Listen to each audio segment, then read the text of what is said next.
Apocalipse capítulo 14, a partir do verso 6, diz assim as Escrituras: E vi outro anjo voar pelo meio do céu, e tinha um evangelho eterno para o proclamar aos que habitam sobre a terra, e a toda nação, e tribo, e língua, e povo, dizendo com grande voz: Temei a Deus e dai-lhe glória, porque vinda é a hora do seu juízo, e fazei o quê? Adorai aquele que fez o céu, a terra e o mar, e as fontes das águas. Vamos parar por aqui. Nós acabamos de ler então a primeira mensagem angélica. E as três mensagens angélicas são a mensagem de Deus para este mundo, corrompido pelo pecado. Na verdade, o último convite de Deus a este mundo. E Ele nos escolheu para levarmos essa mensagem ao mundo, certo? E para que possamos levar esta mensagem ao mundo, existe um requisito básico. Para que nós possamos ensinar as pessoas esta mensagem, nós precisamos, em primeiro lugar, conhecê-la. Concordam comigo? Não apenas conhecê-la, mas precisamos também vivê-la, exemplificá-la, dar testemunho. Porque muitas vezes, quando falamos das três mensagens angélicas, nós somos levados a pensar nas pessoas aí do mundo, as pessoas aí de fora. Nós temos que levar a mensagem a essas pessoas, isso é verdade. Mas muitas vezes nos esquecemos que essa mensagem não é só para elas. Essa mensagem também é para nós? Sim ou não? Sim. Então nós precisamos estudar, nos aprofundar, para que possamos compartilhar com as pessoas que precisam conhecê-la. Bom, se você tivesse que resumir as três mensagens angélicas em uma única palavra, qual seria? Uma palavra. Adoração. E ontem à noite nós vimos um pouco a respeito do conceito, não é? De adoração. Nós tivemos que rever algumas coisas, muitos conceitos que de repente estão equivocados em nossa maneira de enxergar o que é a adoração a Deus. Mas quando nós falamos sobre adoração, existe uma experiência na Bíblia, que é a experiência que mais chama a minha atenção e mais impacta a minha mente no contexto da adoração, e de pessoas que preferiram a morte do que adorar falsos deuses. A história de quem? Dos 3 companheiros de Daniel. Como eram seus nomes? Vamos corrigir isso aqui, tá? Seus nomes eram? Misael, Ananias, Azarias, ok? Vocês vão entender daqui a pouco por que é tão rápido assim para nós falarmos Sadraque, Mesaque e Abednego. Vocês vão entender por que isso. Essa, para mim, é a história mais impactante da Bíblia, no sentido de jovens que escolheram a morte e não adorar falsos deuses. Agora, o que me chama a atenção na vida desses moços é que eles foram trazidos de Israel para a Babilônia, eram jovens distintos, eram adoradores do verdadeiro Deus, aliás, verdadeiros adoradores, eram luzes a brilhar naquela comunidade ou naquela corte babilônica. Vocês concordam comigo? Eram luzes a brilhar e refletir a imagem do verdadeiro Deus, o Deus de Israel. Mas Satanás poderia deixar isso continuar? Será que Satanás estava se agradando daquilo? Esses 3 jovens ou 4 jovens eram um diferencial no meio daquelas pessoas corrompidas pelo paganismo. E o inimigo pensou: não, eu não posso deixar isso acontecer, não. Essa pregação precisa ser esvaziada. Como Satanás fez para impedir a pregação daqueles 3 jovens? Olha que interessante que o irmão Mate comenta sobre esse assunto. O rei não compeliu os jovens hebreus a renunciar à sua fé em favor da idolatria, mas esperava alcançar isso de que forma? Gradualmente. Olha só. Eles chegaram na Babilônia e não foram obrigados a adorarem deuses pagãos imediatamente, porque o rei, Satanás por trás dele, esperava corromper esses jovens de que forma? Devagarinho. Já ouviu falar da história do sapo fervido? Já ouviram falar dessa história? É mais ou menos isso, devagarinho. Como? Ela responde: levando-os diariamente a íntima associação com costumes idólatras, esperava induzi-los a renunciar à religião de sua nação e unir-se ao culto dos babilônios. Em resumo, esses jovens distintos, servos de Deus, estavam ali na corte de Babilônia, estavam ali no mundo, e Satanás não podia deixar que a luz deles brilhasse. Então Satanás se propôs a corromper aqueles jovens de forma gradual, aos pouquinhos, levando-os sutilmente e imperceptivelmente a associarem-se com os costumes do mundo. Perceberam a estratégia, sim ou não? Será que ele tem usado a mesma estratégia hoje? Sutileza, costumes mundanos sutilmente vão invadindo a vida de um jovem cristão, ou de adultos também. Agora veja que interessante uma coisa. A ideia ali não era forçá-los a princípio. A ideia era manipulá-los, corrompê-los devagarinho, de forma que eles sequer percebessem. E para isso Satanás usou um sistema educacional muito bem arquitetado para esse fim. E nesse sistema educacional, Satanás usou 3 ferramentas básicas para corromper aqueles jovens. Por que isso é importante para nós hoje? Veja só por quê. A história vai acontecer o que com ela? Se repetirá. A falsa religião será exaltada. O primeiro dia da semana será exaltado como foi a imagem na antiga Babilônia. A irmã White está dizendo que o que aconteceu lá na corte de Nabucodonosor vai acontecer? Vai acontecer? De novo. Então, entendendo que Satanás usou algumas estratégias ali para corromper aqueles 3 jovens, significa então que no final dos tempos, ele usará as mesmas estratégias. E eu vou mostrar quais são e vamos ver se ele está usando ou não. A estátua de ouro de Nabucodonosor tem um paralelo direto com uma profecia para o tempo do fim, que é a profecia da lei dominical, que todos nós conhecemos a respeito disso. Como é esse paralelismo? Veja, a estátua de ouro era uma homenagem a quem? A quem? Ao rei da Babilônia, Nabucodonosor, que estava se colocando no lugar e desafiando a autoridade de quem? De Deus. A lei dominical será uma homenagem a quem? A quem? Quem é a Babilônia? Quem é a besta? Os irmãos estão tímidos ou estão com medo de dizer? Veja, a lei dominical é uma homenagem que os Estados Unidos da América farão ao poder papal, que se coloca no lugar e desafia a autoridade de quem? De Deus, como tendo poder para perdoar pecados e mudar a lei de Deus. Todos nós conhecemos isso. Aliás, não precisa ter medo de dizer isso, porque não é por acaso que muitos no passado deram suas vidas e foram conhecidos como protestantes. Protestavam contra os erros do poder papal. Irmãos, me entristece muito perceber que hoje parece que nós temos medo de protestar.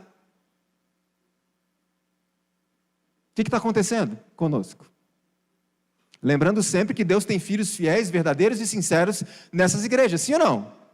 E lembrando também que muitos adventistas se perderão, sim ou não?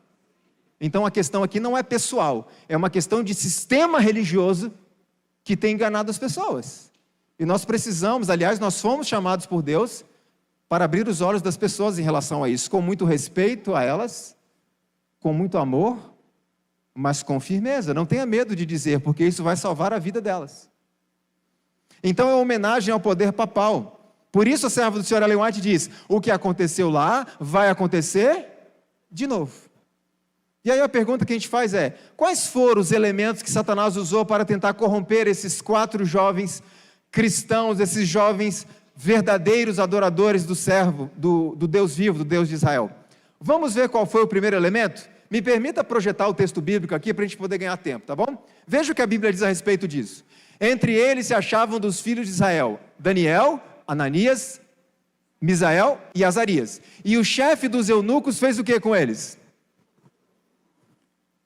Por que colocar outros nomes? Olha que impressionante, quando você olha para os nomes hebraicos ou hebreus desses 4 jovens, esses nomes tinham significados, certo? E o que esses nomes deles significavam? Eram atributos do Deus verdadeiro, Deus de Israel. Então, quando aqueles nomes eram pronunciados na Babilônia, muitos se aproximavam deles e falavam, vem cá, o que significa esse nome? E eles então pregavam sobre o Deus de Israel. E da próxima vez que aquele nome fosse pronunciado, as pessoas já sabiam do que estava dizendo. Ou seja, chamar esses 4 jovens pelo nome era pregar a respeito de Deus, sim ou não? É claro que o diabo não podia deixar isso acontecer. Muda o nome deles. E foi dado nomes a eles que são atributos de deuses pagãos. Sadraque, Mesaque e Abdenego. O nome de um israelita naquele tempo, muitas vezes, ou geralmente, ou sempre, era uma representação do seu caráter. Querem ver que coisa impressionante? Jacó, o enganador, ele teve um encontro com Deus, passou uma noite inteira em luta com Deus. Quando Deus ia deixá-lo, ele disse: não, o senhor não vai se o senhor não me abençoar. Deus então perguntou o que para ele? Qual que é seu nome? Não foi isso? O que Deus queria com Jacó? Que ele reconhecesse qual era o quê? O seu caráter. E ele disse: meu nome é Jacó, o enganador. E o que Deus fez antes de ir embora? Mudou o nome. Por que Deus mudou o nome de Jacó naquele momento? Porque houve uma mudança de caráter. Olha outra coisa, todos sabemos que quando chegar ao céu, nós vamos receber uma pedrinha branca. E o que vai ter nessa pedrinha branca? Um novo nome, irmãos. Por que eu não posso chamar Leandro no céu? Por que eu vou receber um novo nome? Porque eu terei ali um novo caráter. Detalhe, esse caráter formado, forjado, moldado quando? Agora. Preste atenção nisso. Jesus não muda o caráter de ninguém em sua volta. A obra de transformação tem que ser feita agora, porque Cristo não virá salvar ninguém. Espera aí, Leandro. Jesus não vem salvar ninguém? Não. O que ele vem fazer? Ele vem buscar os que foram salvos, porque o momento da salvação é agora. É hoje, é hoje, é hoje, até que ele venha. Então muda o nome, muda o caráter. Funcionou com os companheiros de Daniel, essa estratégia de mudar o caráter deles, mudando o nome? Claro que não, eram servos de Deus, e aliás, eles não mudaram os nomes porque eles quiseram, eles eram escravos. Aliás, não funcionou na vida deles, mas você percebeu que funcionou na nossa? Como é o nome dos companheiros de Daniel? O que a gente responde automaticamente? Sadraque, Mesaque e Abdenego. Veja como funcionou no decorrer dos séculos, como que esses nomes pagãos nós gravamos muito mais facilmente do que os seus nomes hebreus. Então, peraí, tem uma coisa que a gente precisa entender agora. Se o que aconteceu lá vai acontecer de novo, significa que no fim dos tempos, Satanás então iria trabalhar para mudar um nome. Um nome que carregue um caráter. Concordam comigo? E a pergunta que eu faço é: que nome é esse que Satanás trabalharia para mudar no fim dos tempos? Querem saber? Vamos ver o que o Senhor nos revelou. Olha só. Somos o quê? Adventistas do sétimo dia. Foi o nome que o pastor Ted Wilson nos deu. Quem deu esse nome para nós? O Senhor nos deu. Desse nome nunca nos devemos envergonhar. Foi-me mostrado que esse nome significa muito. E ao adotarmos esse nome, nós seguimos o procedimento ou esclarecimento que nos foi dado pelo céu. Quem escolheu o nosso nome? Deus escolheu o nosso nome. O que há nesse nome de tão importante, irmãos? Veja, quando alguém passa na rua aqui na frente e vê na placa assim, ó, Igreja Adventista do Sétimo Dia, qual é a pregação que essa pessoa escuta? A irmã White diz que esse nome foi escolhido por Deus, porque esse nome suscita a curiosidade de mentes indagadoras.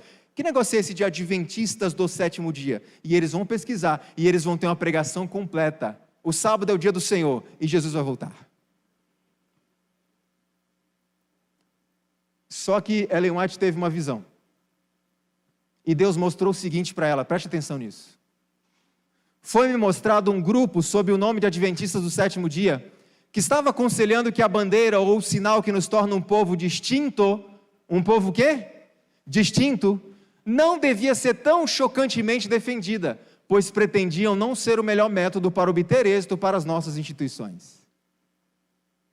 O Senhor mostrou à sua serva que no final dos tempos, Satanás iria trabalhar para mudar qual nome? O nome da igreja.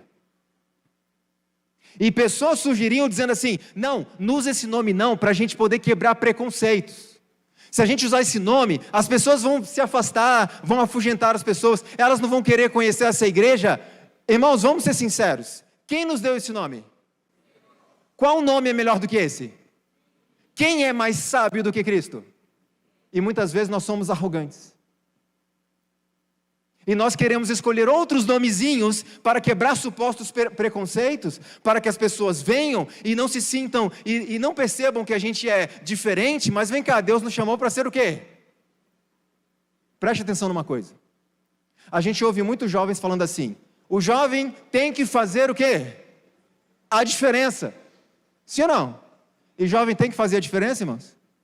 Claro. Mas grava a frase que eu vou te dizer, leve isso para sua casa e para sua vida. Ser igual não faz diferença.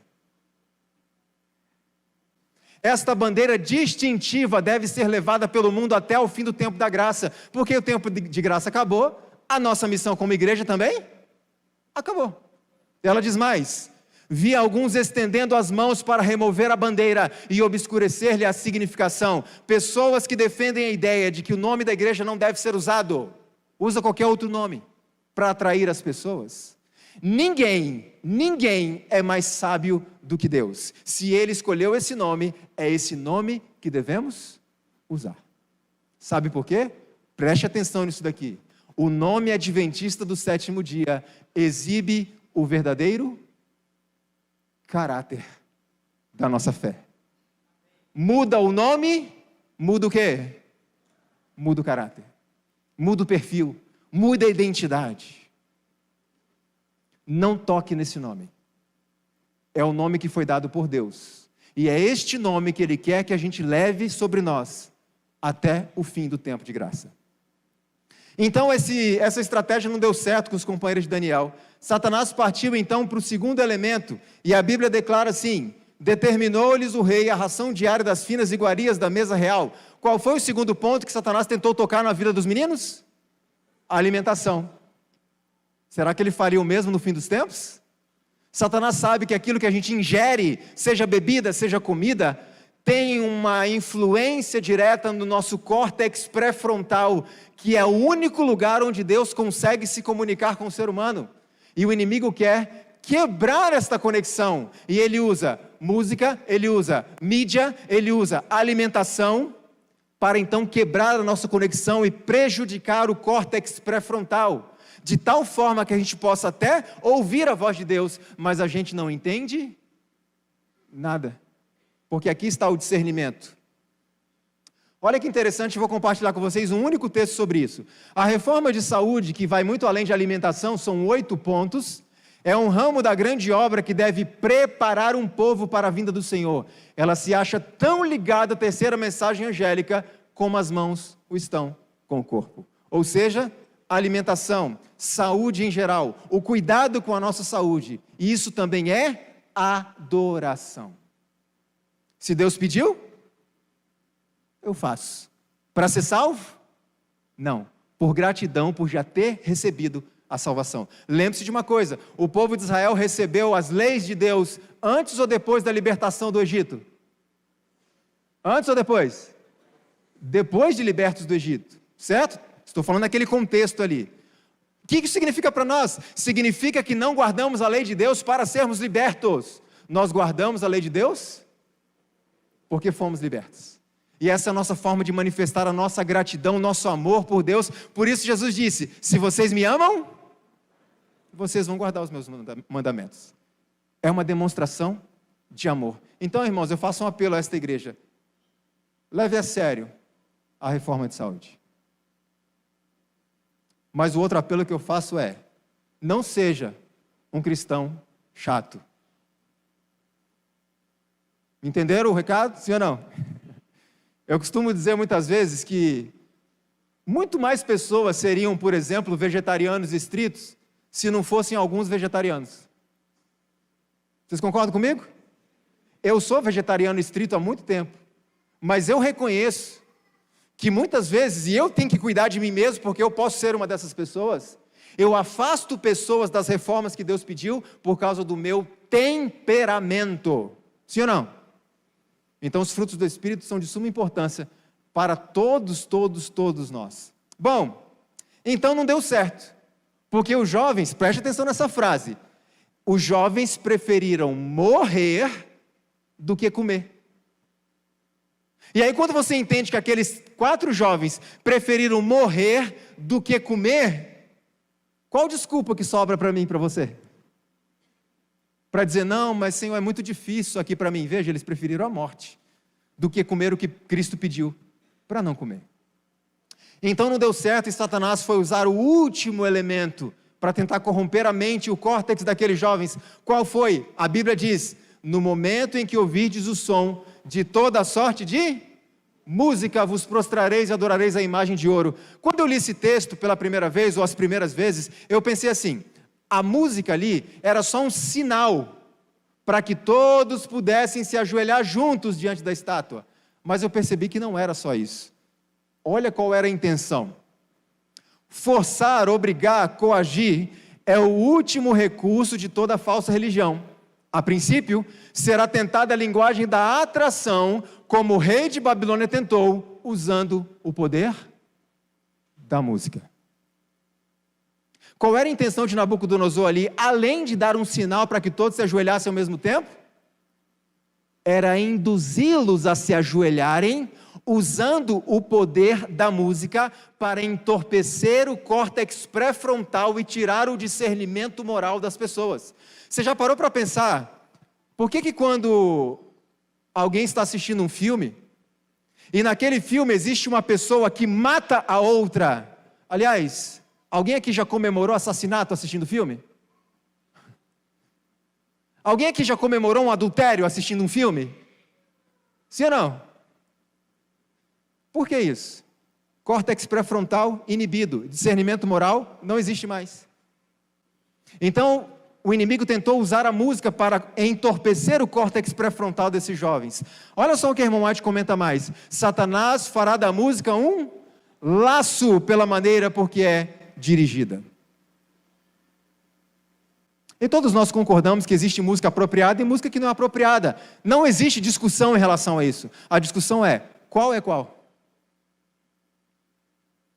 O gosto pessoal é critério para decidir se uma música serve ou não serve? Não, porque tem muita gente... Aliás, equilíbrio é um conceito 100% objetivo? Cada um tem o seu conceito de equilíbrio, já percebeu? Tem muita gente aí que ouve death metal gospel e acha que é bastante equilibrado. Mas para mim não é. Então a pergunta é, o equilíbrio de quem nós vamos tomar como base para decidir que música é e que música não é apropriada? E eu nem estou falando o que é música certa e o que é música errada. O que eu estou dizendo e o que eu vou fazer nesse final de semana é apresentar os meus critérios, que eu estabeleci para quem? Para mim, para a minha prática musical nesses 30 anos que eu trabalho com música na igreja. Entendem? Porque vocês concordam comigo que nós precisamos ter critérios, sim ou não? E esses critérios não podem ser fundamentados no coração, nas emoções, no que as pessoas gostam. Temos que ter fundamentos muito mais profundos e objetivos e práticos do que isso.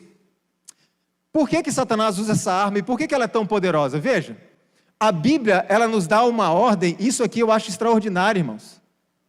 Cantai louvores com inteligência. Algumas versões dizem com harmonia, mas na verdade a palavra original hebraica usada ali, que foi traduzida como inteligência, significa exatamente isso, inteligência, sabedoria, discernimento. Cantai louvores com inteligência.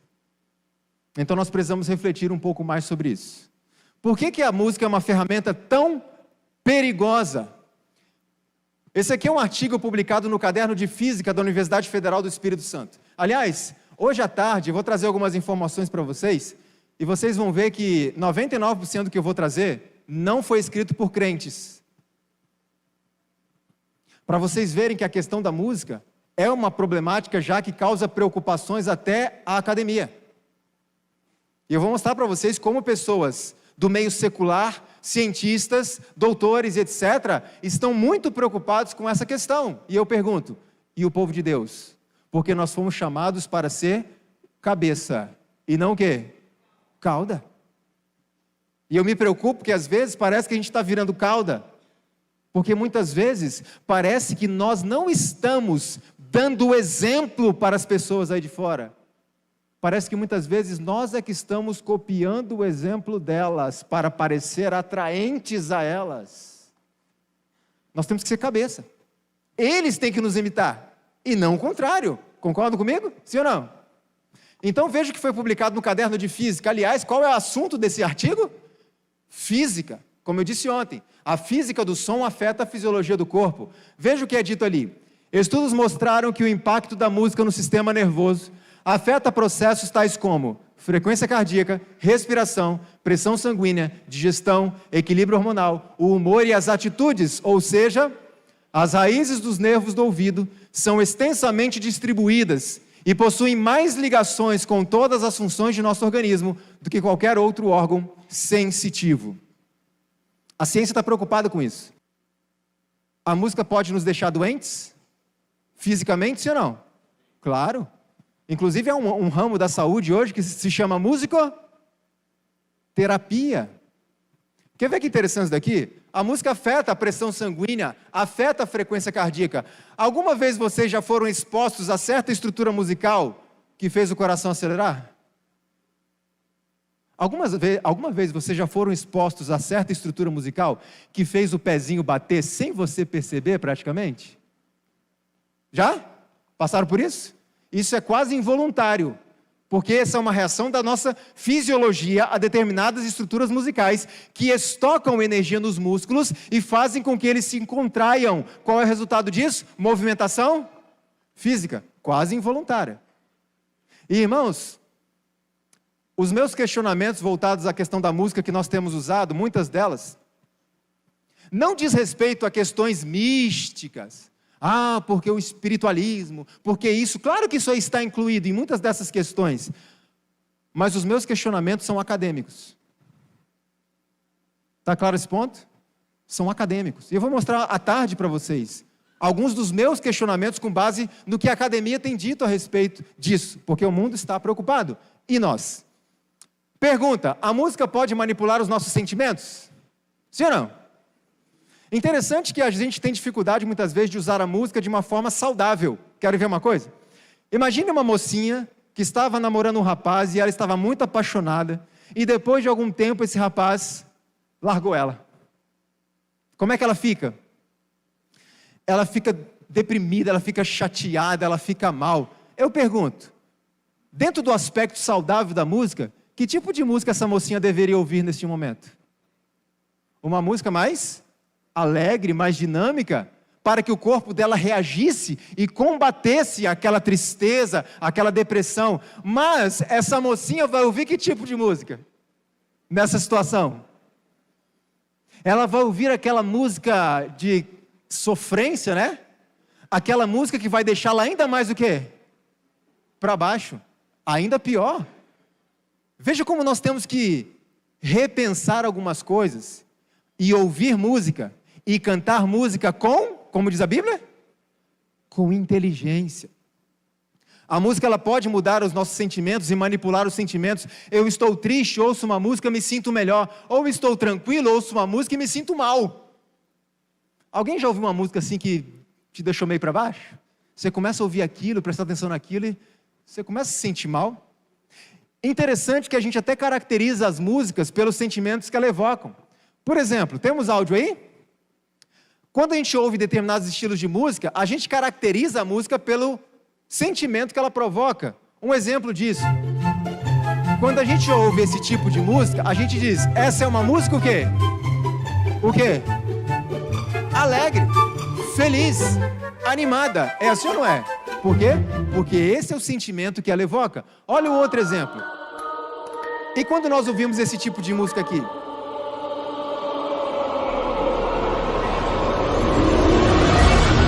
Qual que é o sentimento? Suspense. A gente tem a sensação de que alguma coisa vai acontecer. Agora, e esse outro tipo aqui? Que tipo de sentimento essa música evoca?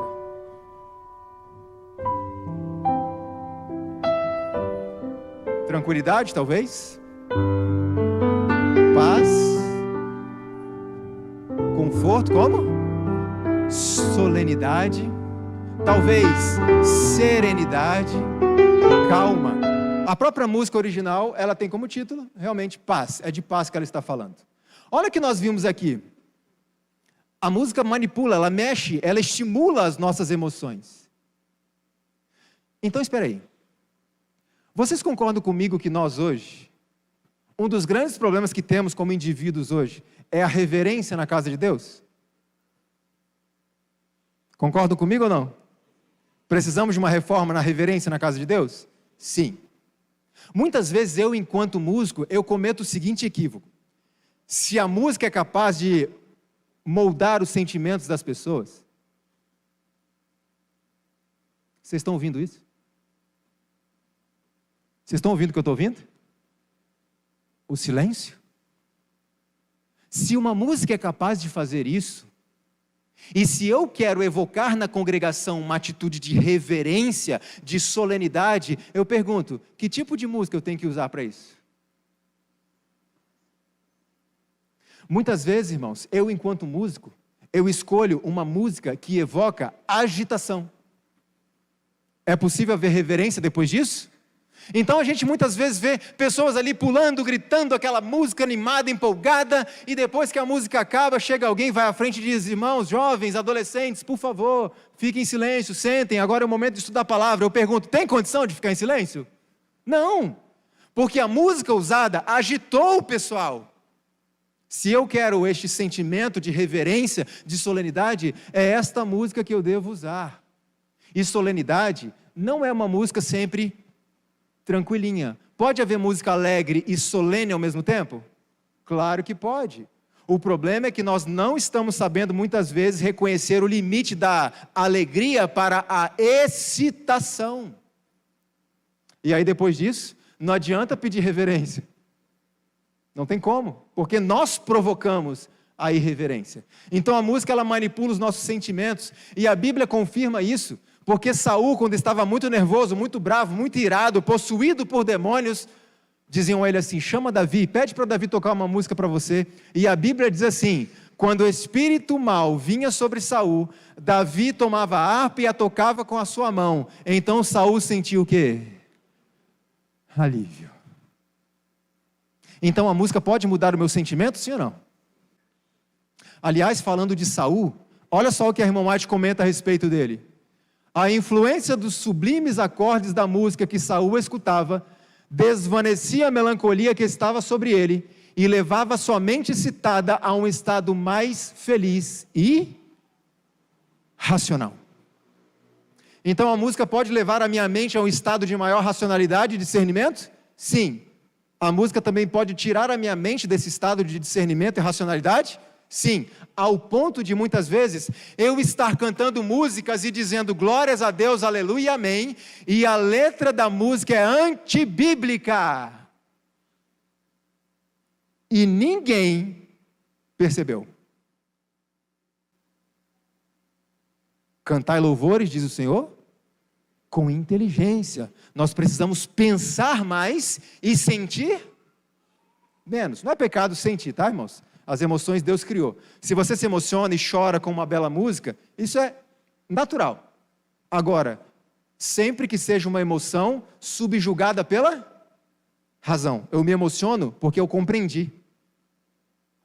Mas quando as emoções dominam, a razão vai embora. E aí você pode colocar qualquer letra, que ninguém percebe o que está cantando.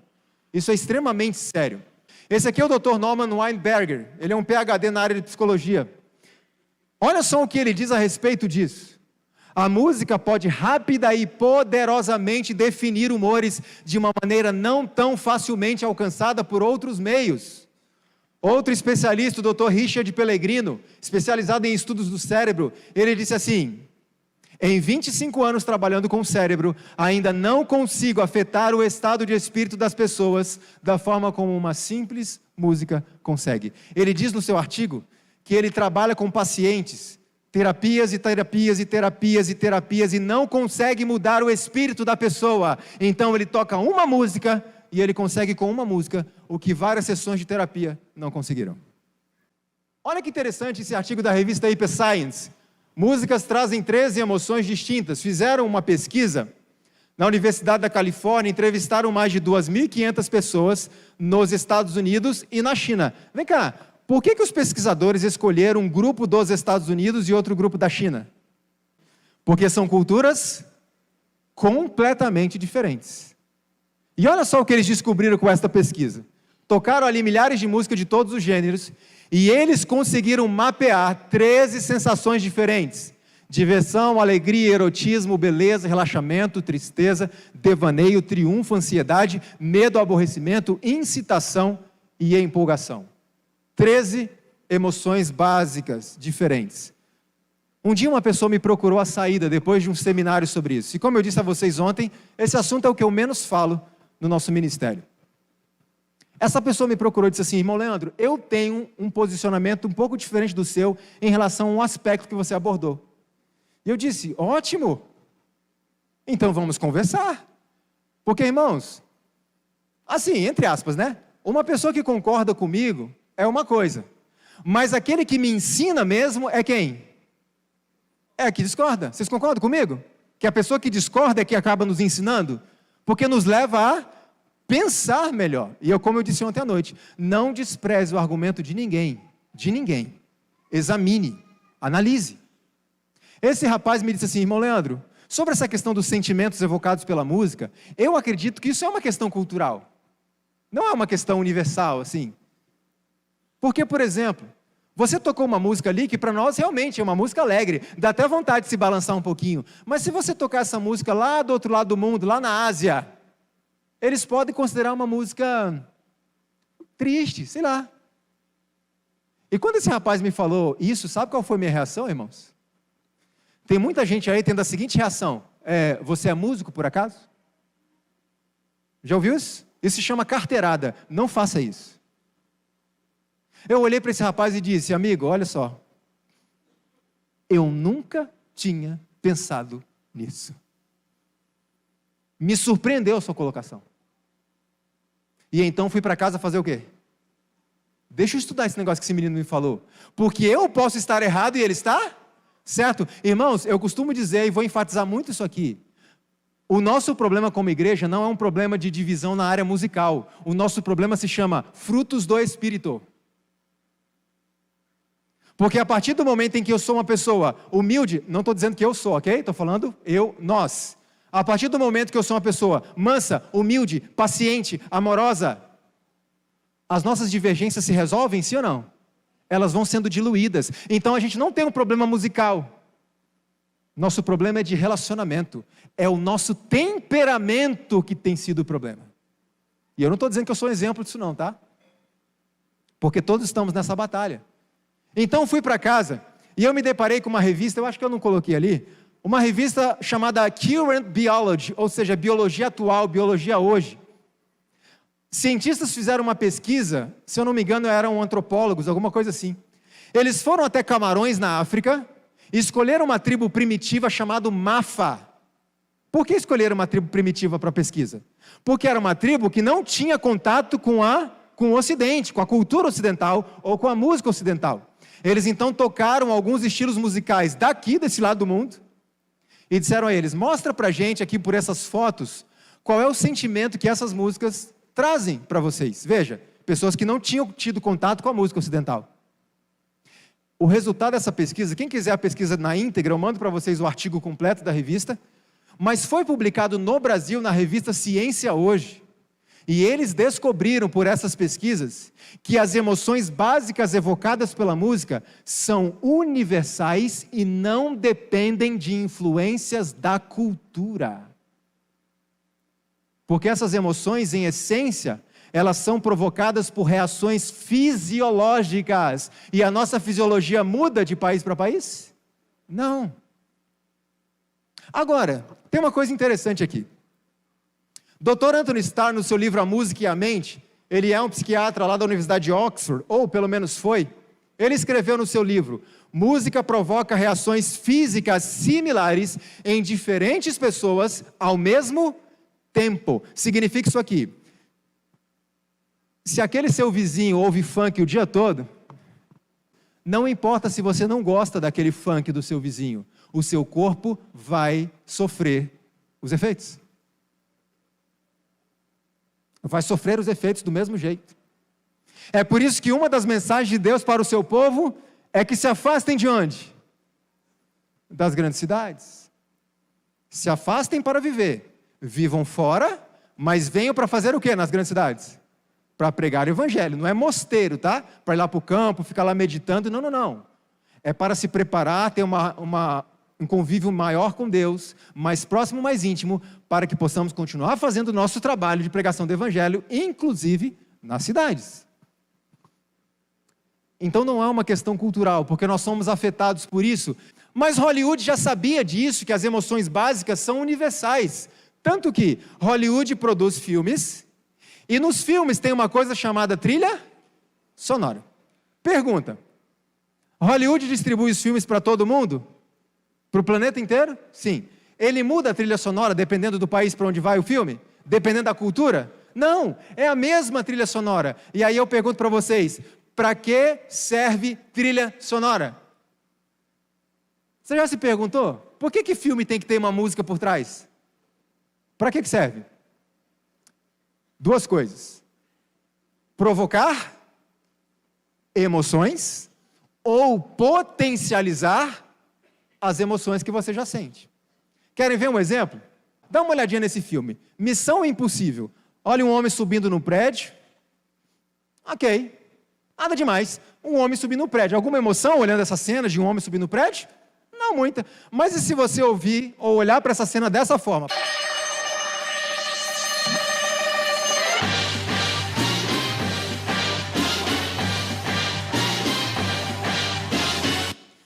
Muda? Muda ou não muda a cena? Então agora você sentiu a emoção ali daquele rapaz subindo aquele prédio alto, que coisa perigosa, que coisa terrível. Olha só outro exemplo. Essa é a imagem de um soldado asiático. Não sei exatamente qual é o contexto da foto, mas o fato, eu não sei se dá para perceber ali de trás. Vocês veem que os olhos dele estão cheios de lágrima? E uma lágrima acabou escorrendo aqui, ó. É uma cena emocionante? Dá vontade de chorar? Muitas vezes, dá. Então veja, Hollywood sabe disso. A música, ela manipula os sentimentos das pessoas. Agora, a música pode manipular os nossos pensamentos? A música pode me fazer pensar em algo que eu nem estou querendo pensar? Sim ou não? Sim. A música pode me fazer lembrar da cena de um filme? A música, por exemplo, que eu estou escutando pode me fazer lembrar do Shrek. Esse é outro assunto, tá? Uma outra oportunidade. Olha como a música mexe com os nossos pensamentos e nos faz lembrar de coisas que a gente talvez nem queira lembrar. Porque a música, ela tem um poder coercitivo. Ela não pede licença. Olha que interessante isso daqui.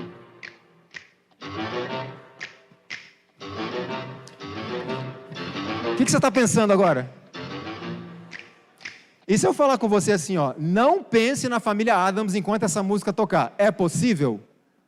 Então a música, ela não pede licença. Nós não temos filtro para a música. Não temos. Por isso, cuidado que devemos ter com ela. Porque os efeitos, estou falando de som, tá? Não estou falando nem de letra ainda. Os efeitos dela podem ser benéficos ou não. Não tem filtro para isso.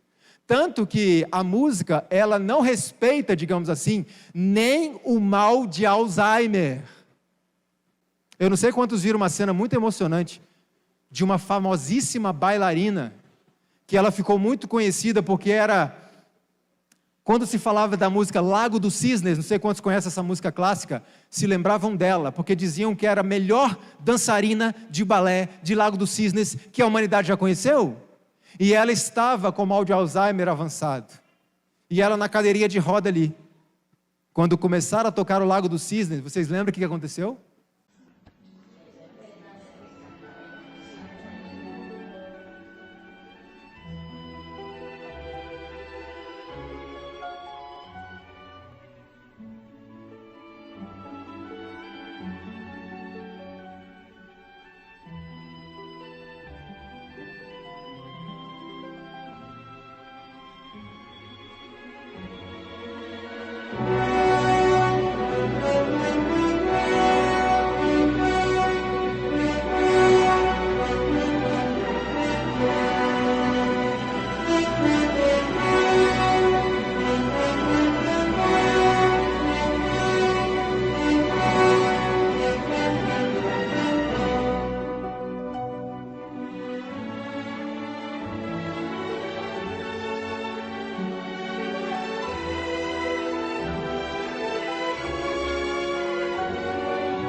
a música não pede licença, irmãos. A gente tem que tomar cuidado com a música que escuta. O que vocês lembram agora? Olha só.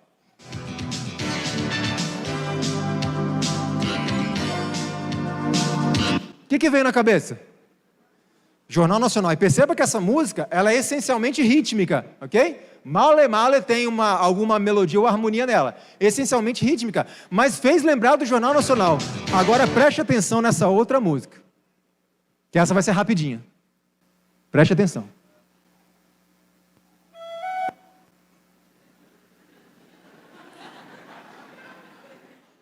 Como assim? Eu não toquei nem 2 segundos. Vocês percebem o poder que isso tem? 1,5 segundos da música, o teu cérebro imediatamente já foi levado ao Titanic. Olha o poder que isso tem. Por que isso é importante para nós? Porque nós temos que cuidar com a música que ouvimos e com a música que executamos na igreja, para que a música que escutamos na igreja não faça pessoas lembrarem de algo que não devem lembrar. É claro, irmãos, que o pensamento é uma questão cultural, tá bom? Por quê? Eu toquei aquela música. Uma pessoa da tribo Mafa de Camarões que nunca ouviu falar de família Addams, vai lembrar do quê? De nada. Então isso é cultural. Para a gente entender a relação de pensamentos e sentimentos, cultural e universal, é assim. Quando você brasileiro ouve um samba, você lembra do quê? Lembra do quê? Carnaval, certo? Mas e o pessoal da tribo Mafa de Camarões vai lembrar do quê?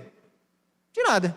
Mas para ambas as culturas é uma música alegre. Entenderam? Então o aspecto do sentimento é universal. O aspecto do pensamento é cultural. Então nós temos que cuidar com a música que nós escolhemos na igreja. Quantos aqui conhecem o documento oficial da Divisão Sul-Americana Filosofia Adventista com relação à música?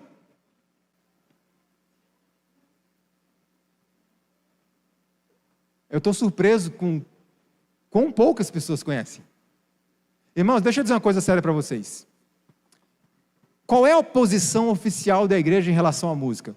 E o que eu vou dizer, eu digo com muito carinho, com muito respeito, ok? Com muito respeito. A posição oficial da igreja adventista é o que o Leandro Dalla fala? Não. A posição oficial da igreja adventista sétimo dia é o que um cantor famoso fala? Não. A posição oficial da igreja adventista é o que vem da Novo Tempo? Não. Qual é a posição oficial da igreja adventista? Aquilo que foi deliberado, votado, aprovado e documentado por uma comissão constituída de delegados de todo o campo. E isso é posição oficial. Por exemplo, qual é o documento mais importante que temos hoje como posição oficial da igreja? Qual é? Qual é, irmãos? Isso, vocês são tímidos, vocês sabem, mas vocês são tímidos. O manual da igreja. Aquilo é posição oficial, sim ou não? E amanhã à noite eu vou mostrar um pouco do que o manual diz para nós sobre música.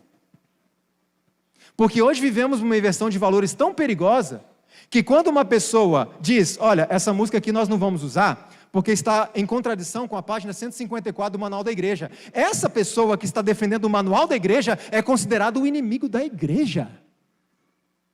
O crítico da igreja. Quando na verdade ele está defendendo o quê? A igreja. Em 2004, a Divisão Sul-Americana votou um documento de filosofia em relação à música. E em todas as igrejas por onde eu passo, pouquíssimos ouviram falar desse documento. É por isso que nós somos levados a pensar que a posição da igreja é o quê? É que o cantor XYZ falam e fazem. Estudem esse documento, está no site lá, gratuitamente. No contexto que estamos falando, olha o que o documento diz. A música sacra não deve evocar associações seculares. Isso é posição oficial da igreja. Então a música mexe com os pensamentos, ela mexe com os sentimentos. Por que isso é importante para nós? Porque os pensamentos e os sentimentos combinados constituem o quê? A música que nós ouvimos molda o nosso caráter. A música que eu escolho para executar na igreja está moldando o caráter, a identidade daquela igreja. E isso é muito mais profundo do que a gente pensa, Porque esse moldar conduz pessoas até uma transformação comportamental, por causa da música que escutam. Olha só o que mais Ellen White diz.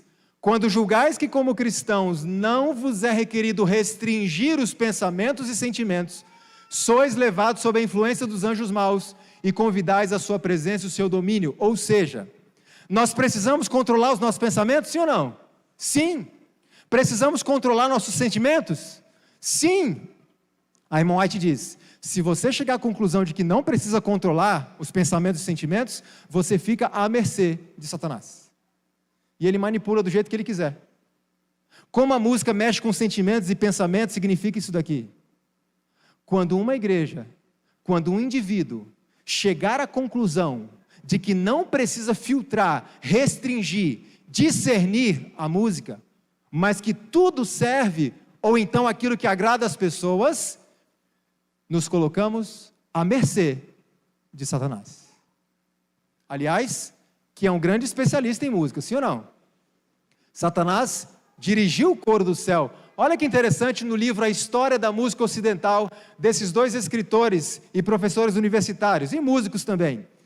Se alguém escuta o tipo errado de música, se tornará o tipo errado de pessoa. Existe um grande filósofo, que agora eu não lembro exatamente o nome dele, alguns dizem que é Platão, outros dizem que é, enfim, mas a frase é o que importa, e ele disse assim, deixe-me fazer as músicas de uma nação, e não me importa quem faz as suas leis, porque a música tem o poder de fazer as pessoas quebrarem os regulamentos, sim ou não? Tem, e muitas vezes isso acontece muito rapidamente. Documento oficial da igreja, divisão sul-americana, a música não é moral nem espiritualmente neutra, não é, essa é a posição oficial da igreja. Vocês que têm qualquer parte a desempenhar na igreja de Deus, certifique-se de que estão agindo de que forma? Sabiamente ao alimentarem um rebanho de Deus, pois a prosperidade desse rebanho, a prosperidade da igreja, depende muito da qualidade da comida que a igreja está recebendo. Deixa eu colocar um peso na equipe de música dessa igreja. Nós temos que ter certeza de que estamos usando a música certa. Certeza. Porque o progresso espiritual de uma igreja depende também do tipo de música que essa igreja pratica. Então eu, como líder, tenho que ter certeza que eu estou fazendo o que é correto. Não brinca com Deus. Porque instrução? Tem. Nós estamos lidando com um inimigo que é especializado em música, e ele tem um ódio desta igreja. Olha só o que é relatado em relação a Satanás. Os anjos associaram-se a Adão e Eva em santos acordes de harmoniosa música, e como seus cânticos ressoassem cheios de alegria pelo Éden, Satanás ouviu o som de suas melodias de adoração ao Pai e ao Filho. E quando Satanás ouviu, a sua inveja, ódio e malignidade aumentaram, e ele expressou a seus seguidores a sua ansiedade por incitá-los a desobedecer, atraindo assim sobre eles a ira de Deus, e mudando seus cânticos de louvor em ódio e maldições ao seu Criador. Desde aquele tempo, Satanás tem trabalhado para corromper o povo de Deus, e transformar os cânticos de louvor do povo de Deus em cânticos de maldições contra Deus. É possível que eu esteja cantando uma música que Deus detesta? Que seja uma maldição para Ele? Sim ou não? Sim. Então eu não estou aqui dizendo qualquer qual, mas eu quero que saiamos daqui com essa ideia, com essa consciência. Precisamos pensar melhor no que estamos fazendo. Não é o gosto do povo que conta. Não é a vontade dos jovens, não é a vontade das pessoas de outras igrejas, não é o que o mundo está fazendo, não é o que atrai. São os princípios estabelecidos pelo próprio Deus, e Ele nos deu informações. Satanás, esse vigilante adversário, se intromete em cada compartimento do lar, em toda a rua e aonde mais? Nas igrejas. Qual é o seu objetivo? Confundindo, enganando, seduzindo, arruinando por toda parte a mente e o corpo de homens, mulheres e crianças. Então, Deus deixou a gente aqui largado? diante de um inimigo tão poderoso? Claro que não. Veja, Satanás fará da música um laço. Ellen White está falando de que assunto? De que assunto? De música. Mas Deus convida seu povo que tem a luz diante de si na palavra e nos testemunhos. A luz em relação ao que ela está falando? A música.